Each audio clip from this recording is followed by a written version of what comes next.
Hey, focus learners, and welcome back to the Explainer. So if you've ever typed a prompt into a tool like ChatGPT and just sat there staring in awe as it instantly generated a perfectly written essay, a complex line of code, or even just a really funny poem, you've probably asked yourself at some point, how on earth does it actually do this? It honestly feels like magic, right?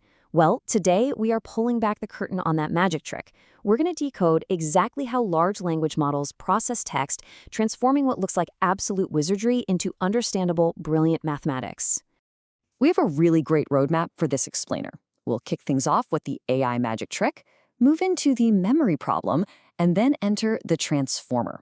From there, we'll look at turning words into numbers, explore the attention mechanism, and finally finish up with predicting the next word. All right, let's dive right into section 1, the AI magic trick. You know, when you chat with a modern AI, it really does feel like you're talking to a sentient being, something that completely understands you and is generating original thoughts on the fly. But what we're actually interacting with is a large language model, or an LLM. And to really grasp how it works, we have to look at the sheer scale involved here. To build these models, engineers use internet crawlers, basically bots that just scour the web, scraping text from countless websites. We are literally talking about feeding the AI terabytes upon terabytes of data during its pre-training stage. The whole strategy here prioritizes massive quantity over quality. Even if every single website isn't perfect, it creates this incredibly vast foundation of human language for the machine to learn from. But here's the wild part. Despite having read practically the entire internet, the core function of an LLM is remarkably simple. It's not magic, it is just highly advanced math. At its absolute foundational level, the only thing the model is doing is calculating the highest probability of what word should logically come next in a sequence. It's kind of like the autocomplete on your smartphone, but just scaled up to an unimaginably powerful degree. Moving right along to section 2, the memory problem. To appreciate just how good modern AI is, we really need to understand the historical context. How did older AI models try to handle language before this huge recent boom? Well, the crucial difference comes down to processing. Older AI models process text sequentially. Think of it like reading a book from left to right, one single word at a time. And this caused two massive problems.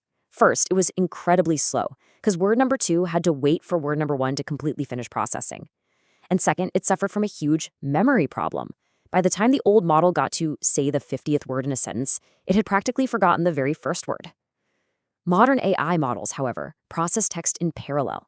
They look at all the words at the exact same time, which is just lightning fast and allows for direct connections between the first word and the last word. Which brings us to section 3. Enter the transformer. That incredible leap from sequential to parallel processing, that didn't just happen by accident. It happened because of a very specific, monumental architectural breakthrough. Back in 2017, researchers at Google published a legendary paper titled "Attention is All You Need." And let me tell you, this paper introduced the transformer architecture, and it completely changed the landscape of artificial intelligence forever. It totally solved their memory problem and instantly became the backbone of virtually every single large language model we use today. The pure genius of the transformer is that it splits the heavy lifting of processing language into two distinct halves, the encoder and the decoder.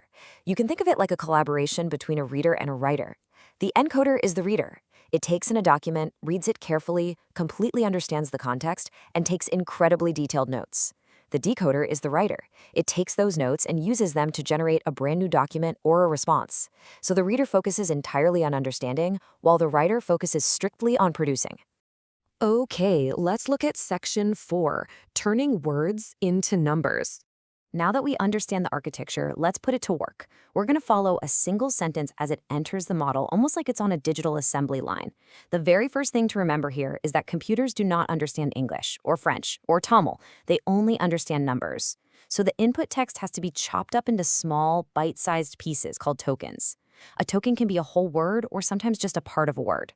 This is the basic fundamental unit of data that the AI is actually manipulating behind the scenes. So once we have our tokens, they go through 3 critical steps in the encoder. First, like we just said, tokenizing, chopping the sentence into pieces. Second, embed. Actually, think of this like assigning each word a digital fingerprint based on its meaning. Words with similar meanings like happy and joyful end up getting very similar digital fingerprints. But wait, remember how the transformer processes everything at once in parallel? Because of that, it doesn't naturally know what order the words came in. That leads us to step 3, positional encoding, and this brilliantly illustrates just how clever the math really is. The model basically assigns a theater seat number to each word.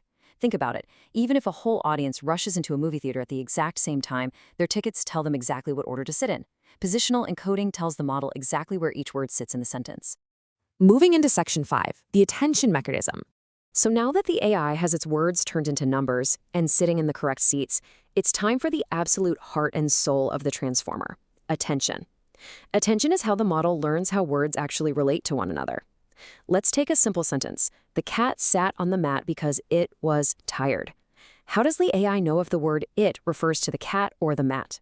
Well, it uses 3 variables for every single word: query, key, and value. The query is what a word is looking for. So the word it sends out a query, basically shouting, "Hey, I'm looking for a noun." The key is what other words can offer. The words cat and mat hold up their keys saying, "I'm a noun." The AI compares them, mathematically realizes cat makes way more sense in the context of being tired, and pulls the value, the actual information, from cat and binds it to the word it. It's incredible. But the model doesn't just do this once. No, it uses something called multi-head attention. Imagine a whole team of editors reviewing a newspaper article simultaneously. One editor is laser-focused checking for grammar, another is fact-checking, and maybe a third is checking for flow and tone. Multi-head attention does exactly this. Different heads in the network simultaneously check the sentence for subject-verb connections, adjectives, and overall context. All of their notes are then combined to give the AI a massively rich understanding of the text. And finally, Section 6, predicting the next word. Now it is time for the writer to get to work. Let's see how the decoder actually spits out the text we read. The decoder goes through its own specific steps to generate an output. First is masked self-attention. It looks at the words it has already generated, but notice the word masked. This is known as causal masking, and it's absolutely crucial because it prevents the AI from cheating. It literally puts a mask over future words so the model can only base its next move on what has already been written. Second is cross-attention. This is where the decoder looks back at the encoder's deeply researched notes about our original prompt. Finally, a feed-forward network refines the signal, cleaning up all that math to prepare for the final word selection. So, how does all that abstract math finally become readable human language? Well, the numbers pass through a linear layer and a function called softmax, which magically turns the math into percentages, probabilities. For example, if we ask the AI to translate I love into French, and it has already output j'ai, the French equivalent of I, notice the probabilities for the very next word. Adore gets a 72% probability, M gets 15%, and mange gets only 1%. The model simply selects the highest probability, adore, and boom, the next word is generated right there on your screen. So we know the web crawlers that supply the data. We fully understand the transformer architecture. We know the exact math behind the attention mechanism.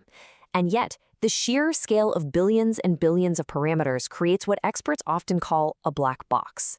Sometimes, these models generate incredibly brilliant answers or display leaps of reasoning that just aren't explicitly in their training data.